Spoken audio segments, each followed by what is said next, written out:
Whenever Apple brings out a brand new product, you can be guaranteed it will sell millions, but their origins are far more humble than that. The first Apple computers were actually built in Steve Jobs' parents' garage, and Steve Wozniak actually hand-built each one of them. Today at Christie's, one of these original computers is going on sale. You're looking at the first personal home computer. It doesn't look like much, but this is really where the home computing revolution started. It was the first pre-assembled motherboard that in principle worked straight out of the box. It didn't have a screen, it didn't have a monitor, didn't have a keyboard, didn't even have a power supply.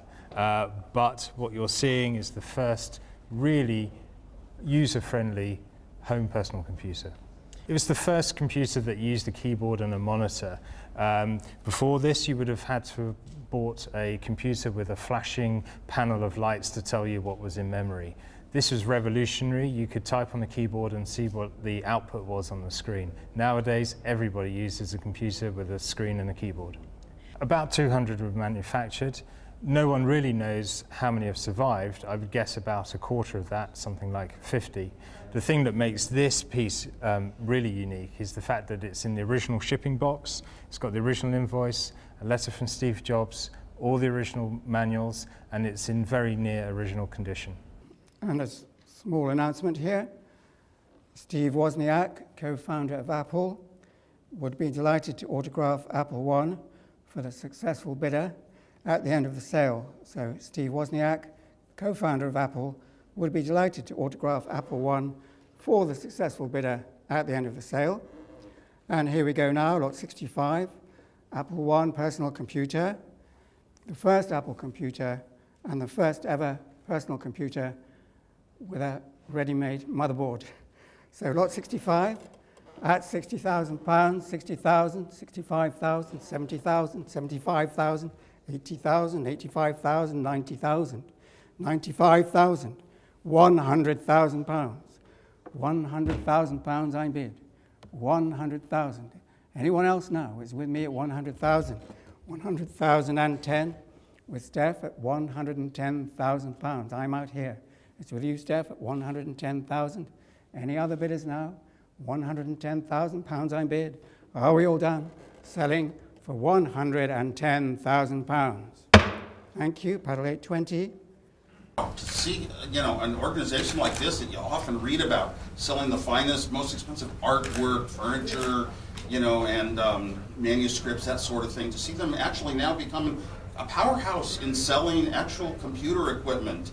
And today, my heart went out as I got to see things like the Turing documents, the Enigma machine, and then the Apple I sold. And it really was an important step. I looked back at that machine. I didn't really feel that way even when I designed it. But I take a look at it and say, oh my gosh, the whole formula was actually exposed and put out there for the world. So I'm very delighted for the gentleman. It was this gentleman's brother who purchased it today.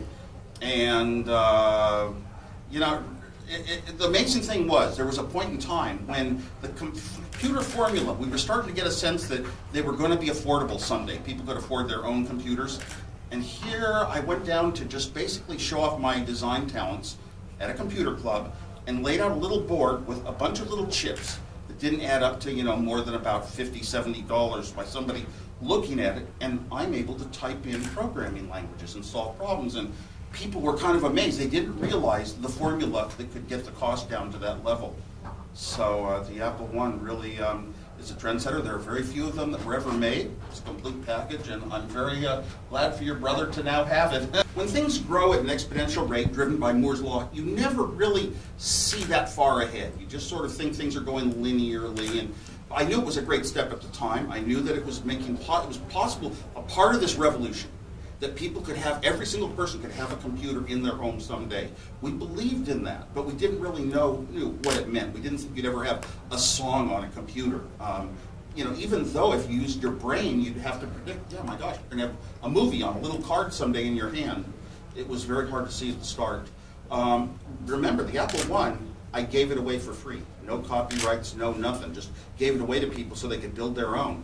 It was really just an attempt to help others move the world forward in all the social benefits of communication, of education, of a lot of productivity. And don't forget, software is more than just a computer that led to what we have today. A lot of people had different ideas on the software that weren't in the big companies like Apple. We built platforms. We built the base, but a lot of people wrote the programs that really made it useful. And one thing about a computer is there's not one thing it does, there's millions. Chris Sangani, Engineering and Technology Magazine.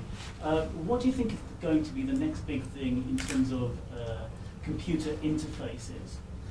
Believe it or not, I actually have computer interfaces. I never like to be a futurist because I'm kind of engineer with my feet on the floor. And I think, what can you build with hardware? What I know you can write with software, but I really think that voice recognition has taken some incredible steps to becoming a useful part of our mobile computer life. Speaking little commands into the phone without having to think, what are the steps I take to do it, is so much more pleasant to me.